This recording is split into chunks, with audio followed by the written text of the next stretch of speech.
بسم اللہ الرحمن الرحیم۔ السلام علیکم ورحمۃ اللہ وبرکاتہ۔ عزیز طلبہ، امید کرتا ہوں کہ آپ سب خیر و عافیت سے ہوں گے۔ ہم اپنے سلسلہ درس کو جاری رکھتے ہوئے آگے بڑھتے ہیں، اور آج کا ہمارا جو موضوع ہے وہ ہے سر سید احمد خان اور دو قومی نظریہ۔ کہ سر سید کی دو قومی نظریے کے حوالے سے کیا سر سید کے خیالات تھے، اور انہوں نے کس طرح دو قومی نظریے کو واضح کیا اور کس طرح اس کی حفاظت کی۔ تو اس میں اہم نکات کچھ ہیں۔ سب سے پہلے سر سید کے طریقے جو تعارف ہے، سر سید کے تعارف میں سر سید کی تاریخ پیدائش ہے۔ ان کی تاریخ پیدائش 17 اکتوبر 1817 ہے، اور وہ دہلی میں پیدا ہوئے تھے۔ اور اس کے بعد ان کی تاریخ وفات ہے 27 مارچ 1998 کو علی گڑھ میں فوت ہوئے تھے۔ اور اس کے بعد سر سید احمد خان کی دو قومی نظریے کا تحفظ انہوں نے کیسے کیا، اور ان کی تعلیمی خدمات کی ہیں۔ تو آج ہم اس حوالے سے دیکھیں گے سر سید اور دو قومی نظریہ۔ تو پیارے بچوں، صفحہ نمبر 11 پہ سر سید احمد خان اور دو قومی نظریہ، sir Syed Ahmad Khan and two nation theory. انگریزوں کے ہندوستان پر قبضے کے بعد جس شخصیت نے سب سے پہلے مسلمانوں کو علیحدہ قوم قرار دیا وہ سر سید احمد خان تھے۔ تو جب انگریزوں نے 1857 میں ہندوستان پر قبضہ کر لیا تو اب مسلمانوں کا جو تشخص تھا اس کو خطرہ تھا، مسلمانوں کی علیحدہ جو شناخت تھی اس کو خطرہ لاحق تھا۔ تو سر سید احمد خان وہ پہلے رہنما تھے جنہوں نے مسلمانوں کو ان کی الگ حیثیت سے، ان کی الگ شناخت سے روشناس کرایا۔ سر سید نے بتایا کہ ہندوستان میں ایک قوم آباد نہیں ہے بلکہ دو بڑی اقوام آباد ہیں۔ تو گویا کہ سر سید وہ پہلے شخص تھے جنہوں نے دو قومی نظریے کا آغاز کیا تھا۔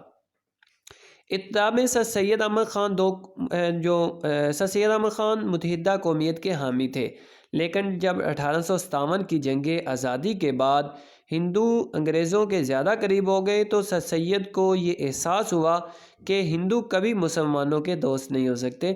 سر سید کی بھی یہ خواہش تھی، سر سید کی بھی یہ کوشش تھی کہ مسلمان اور ہندو علیحدہ ملکوں میں نہ تقسیم ہوں بلکہ ایک ہی ملک میں رہیں، اور وہ یہ ان کا خیال تھا کہ بر صغیر میں ایک ہی قوم آباد ہے اور وہ ہندوستانی ہے۔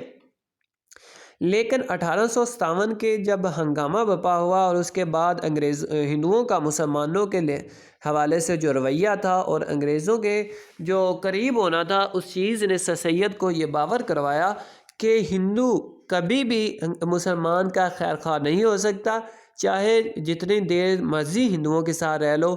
اس وجہ سے اور ان کے ذہن میں یہ خیال پیدا ہوا کہ مسلمان اور ہندو علیحدہ علیحدہ قوم ہیں، ایک قوم نہیں ہو سکتے۔ 1867 میں بنارس میں اردو ہندی تنازع کے موقع پر آپ نے واضح اعلان کیا کہ مسلمان اور ہندو علیحدہ علیحدہ قومیں ہیں۔ جب 1867 میں بنارس میں اردو ہندی تنازع ہوا، جس کے موقع پر اردو ہندی تنازع اس طرح ہوا تھا کہ بر صغیر کی جو قومی زبان تھی وہ اردو کو بنا دیا گیا تھا۔ اب ہندوؤں کو یہ بات چبھ رہی تھی کہ اردو کو، جو کہ مسلمانوں کی زبان جس کو سمجھتے تھے، کہ اس کو قومی زبان کا درجہ کیوں دے دیا گیا۔ تو انہوں نے یہ مطالبہ کیا کہ ہندی کو جو اردو کی جگہ پہ قومی زبان کا درجہ دیا جائے۔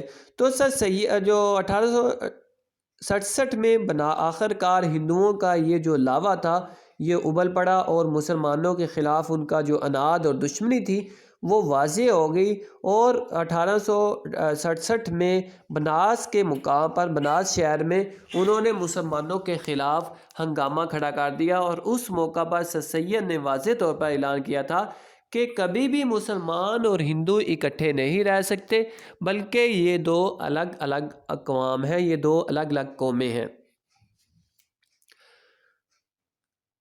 اس کے بعد انہوں نے مسلمانوں کی تعلیمی اور سیاسی میدان میں ترقی کے لیے جدوجہد کا آغاز کر دیا۔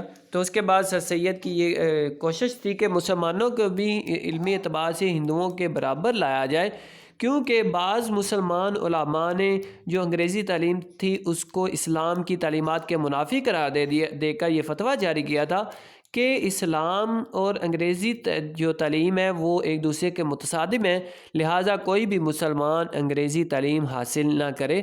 تو سر سید نے یہ کوشش کی، سر سید نے یہ سوچا کہ اگر اسی طرح رہا، مسلمان انگریزی تعلیم سے دور رہے تو کبھی بھی جو ہندوؤں کا مقابلہ نہیں کر سکتے اور ہندو مسلمانوں کو بری طرح کچل دیں گے۔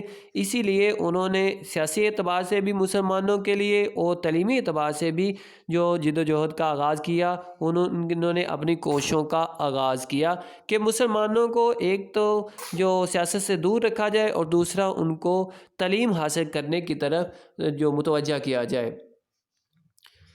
اس سلسلے میں تعلیمی ترقی کے لیے ایم یو ہائی اسکول اور کالج کا قیام اہم اقدام ہے۔ سر سید نے تعلیمی اعتبار سے مسلمانوں کو مضبوط کرنے کے لیے بہت سارے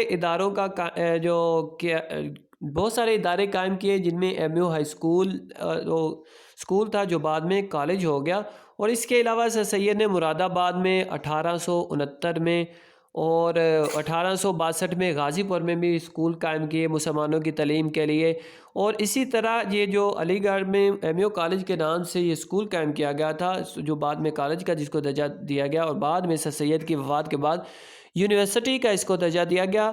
یہ سر سید کی کوششوں سے 1875 میں یہ قائم کیا گیا تھا، اور 1920 میں سر سید کی وفات کے بعد اس کو جو یونیورسٹی کا درجہ دے دیا گیا۔ اس کے علاوہ سر سید نے اور بھی بہت ساری سر سید کی جو تعلیمی خدمات ہیں، جن میں سائنٹیفک سوسائٹی ہے، اور اس کے علاوہ جو سر سید نے محمدن ایجوکیشنل جو کانفرنس کا انعقاد کیا، یہ تمام تر سر سید کی تعلیمی کاوشیں ہیں جو انہوں نے مسلمانوں کے حوالے سے جو سر انجام دیں۔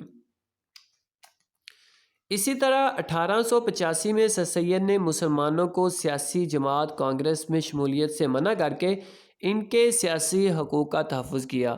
تو سر سید نے 1885 میں مسلمانوں کو یہ کہا کہ وہ کانگریس میں کسی صورت بھی شمولیت اختیار نہ کرے، کیونکہ وہ ہندوؤں کی جو نمائندہ جماعت ہے مسلمانوں کے حقوق کا وہ تحفظ نہیں کرتی، لہٰذا مسلمان ہر ممکن حد تک ان سے دور رہیں، اس جماعت میں شمولیت نہ کریں۔ تو سر سید کی بات کو مانتے ہوئے مسلمانوں نے جو یہ کانگریس میں شمولیت سے گریز کیا۔ اس کے بعد سر سید نے محمدن ایجوکیشن کانفرنس کے پلیٹ فارم مہیا کر کے مسلمانوں کی سیاسی ترقی کے لیے راستہ ہموار کیا۔ تو سر سید نے محمدن ایجوکیشن کانفرنس منعقد کر کے مسلمانوں کو ایک طرح کا سیاسی شعور دیا کہ وہ کس طرح سے سیاست میں جو قدم رکھیں اور کیسے سیاست کے رموز و اسرار و رموز سے آگاہ ہوں۔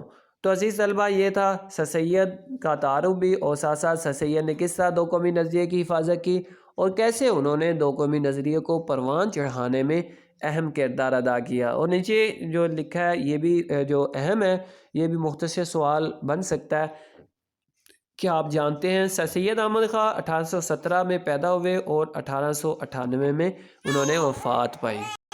عزیز طلبہ، آج کی آپ کی ڈائری جو ہے وہ ہے سر سید احمد خان اور دو قومی نظریہ، جو آج ہم نے پڑھا ہے یہ آپ نے یاد کرنا ہے۔